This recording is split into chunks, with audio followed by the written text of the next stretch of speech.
un début d'entreprise, je trouve ça intéressant.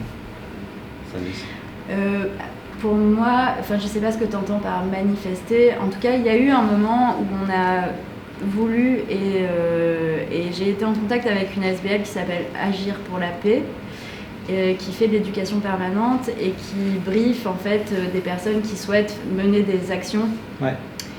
Et ça a été une question, ça, à un moment. Est-ce que, en plus de ce qu'on fait, on va dans l'espace public manifester nos idées ? Non, mais juste, moi je pense le fait simplement de faire quelque chose et d'être présent, de visibiliser, c'est une façon de manifester, de rentrer dans une espèce de protestation visible, ça je veux dire, c'est ça que j'entends par manifester.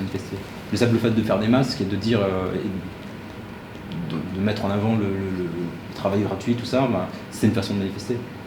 Une façon différente de manifester, mais ça reste une façon de manifester.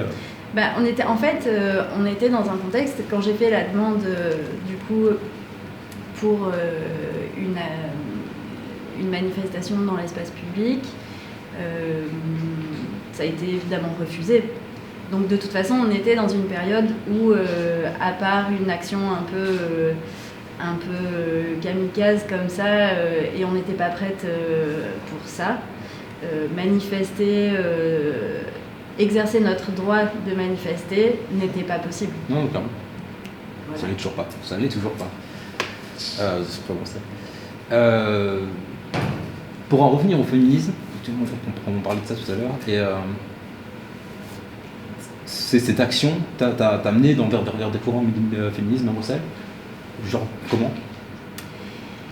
La première journaliste que j'ai contactée début mars l'année dernière pour parler de ce problème dont je voulais qu'il soit mis en lumière, c'est Manon Legrand, qui est journaliste pour Axel, qui est un magazine journal féministe. Okay. Et c'est Bruxelles ? Ouais. Okay. Et par ailleurs, depuis quelques années, j'étais assez proche de Valérie Loutvoet, qui est la directrice de l'Université des femmes de Bruxelles. Et du coup, dans tout ce déploiement, en fait, j'ai été accompagnée par Valérie Loutvoet et par d'autres personnes. Il y a des historiennes qui travaillent aux archives aussi, qui m'ont contactée pour que tout ça reste. Okay. Donc voilà, j'ai été un peu mise en contact avec des réseaux féministes. J'ai été sollicitée par une personne qui travaille avec les femmes sans papier, dont certaines qui savaient coudre souhaitaient fabriquer des masques. Donc on a intégré ça au projet Les Masques de Bruxelles. Ouais. Ça, c'est le réseau des femmes sans papier, travailleuses domestiques. Okay. Voilà.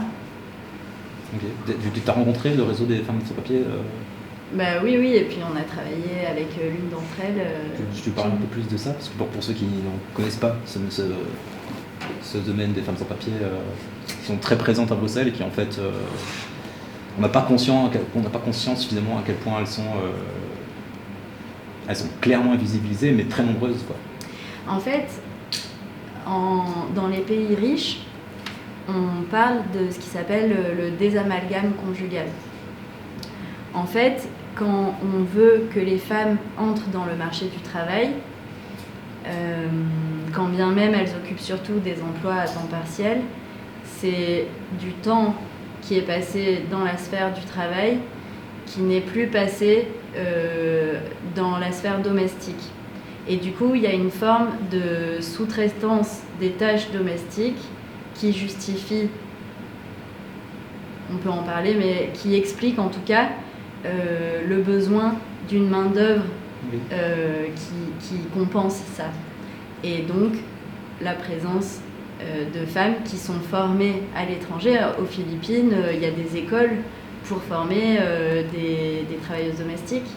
Et alors, ces femmes-là se retrouvent chez nous riches, à faire le travail que les femmes ne font pas puisqu'elles sont dans la sphère du travail formel. Okay.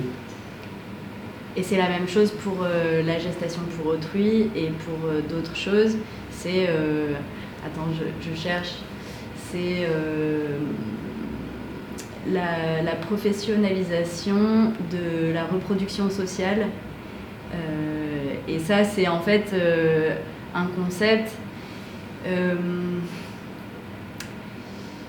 qui est...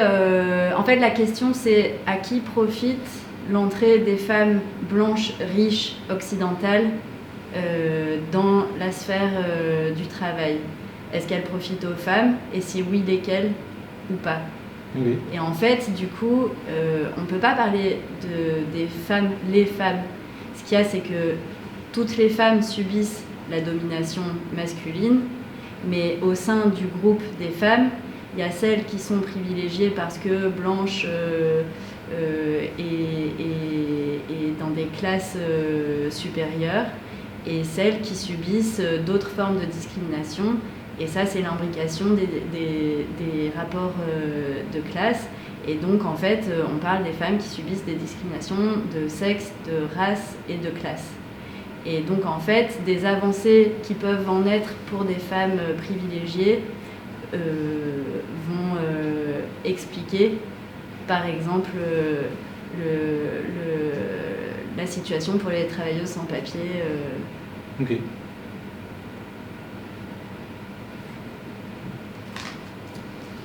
Ok. On fait une petite pause. Ça va ?